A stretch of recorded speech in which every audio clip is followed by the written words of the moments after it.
The American Revolution, 1776. It was a gloomy Christmas for George Washington and the Continental Army. The British, under General Howe, had pushed them out of New York and New Jersey. His men were dejected, and most of their enlistments were ending before Christmas so they could spend time with their families. The Continental Congress was very sad. Washington had been pushed back all the way across the Hudson River into Pennsylvania. The British were right on the doorstep of the capital of Philadelphia. Thomas Paine said, "These are the times that try men's souls." General Washington, though, why, he was undaunted.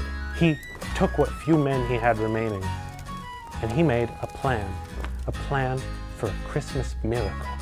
He and a few thousand soldiers camped along the Hudson River, woke up right at sunset, and built big barges to cross the Hudson River with, to ambush the Germans at Trenton, at the Hessian mercenaries in their supply depot. He and his men got in the boats in the frigid, icy waters of the Hudson River. It was record low temperatures, and there was a big snowstorm going through that gripped the entire army with a chill. The only person that could be heard over the rush of water was General Henry Knox, whose loud, booming voice organized the men and the artillery to get across the river. George Washington stood on the first boat, dramatically, probably, as he crossed and became the first to cross to New Jersey. Most of the other soldiers and commanders didn't make it. The waters were too fierce. They turned back, but Washington and what few men he had proceeded with the plan and moved on to Trenton. When they got to Trenton at around 5 in the morning, the Hessians were all asleep, and just like Santa, he snuck in and gave them a present. Shackles. They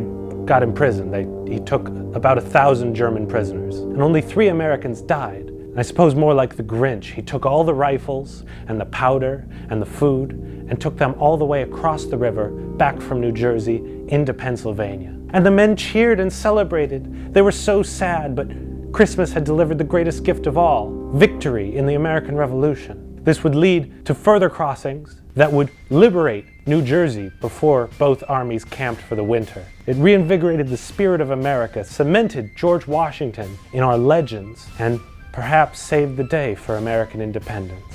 They say old St. Nick had a twinkle in his eye when George Washington was crossing the river, and he blew an especially strong wind to get him across and save the day.